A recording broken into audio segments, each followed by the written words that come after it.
Cet engagement environnemental est un engagement de tous les jours pour nous.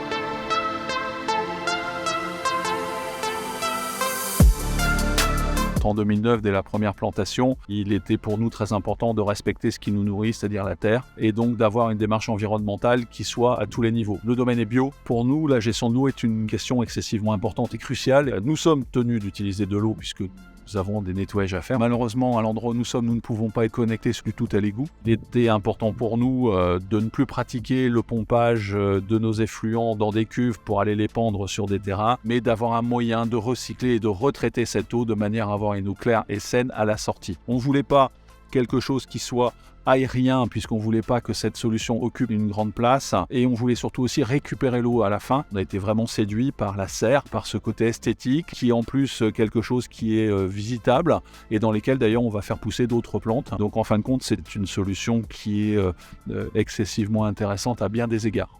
Eh bien, avec Asuvia, ça s'est très bien passé dès la première rencontre. Et Asuvia a toujours été présent et a toujours répondu présent lorsqu'il a fallu être là, et donc a livré sa solution comme il le fallait dans les temps.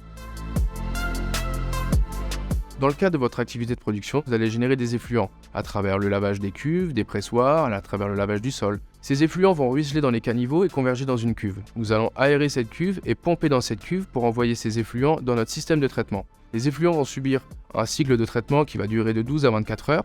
Lorsque cette eau est suffisamment dépolluée, nous allons pouvoir la restituer dans le milieu naturel sans impact négatif sur les écosystèmes, ou alors accompagner notre client pour trouver des voies de valorisation. Au sein de cette serre, vous avez 3 grandes briques technologiques qui sont impliquées. La première, c'est la phytorémédiation. C'est la capacité qu'ont les plantes et les micro-organismes à dégrader les polluants. La deuxième, c'est l'hydroponie. On utilise une culture hors sol verticale et en étage. Et la troisième brique, c'est cette serre qui vient habiller le système et qui permet de protéger des aléas météorologiques, de pouvoir avoir des températures plus clémentes en hiver, ce qui permet à la biologie de mieux fonctionner. Et le troisième aspect, c'est l'aspect esthétique, où on a un objet qui va pouvoir être une pièce d'agrément sur votre domaine. Le système permettra de traiter 3000 litres d'effluents pollués par jour à partir de janvier 2023.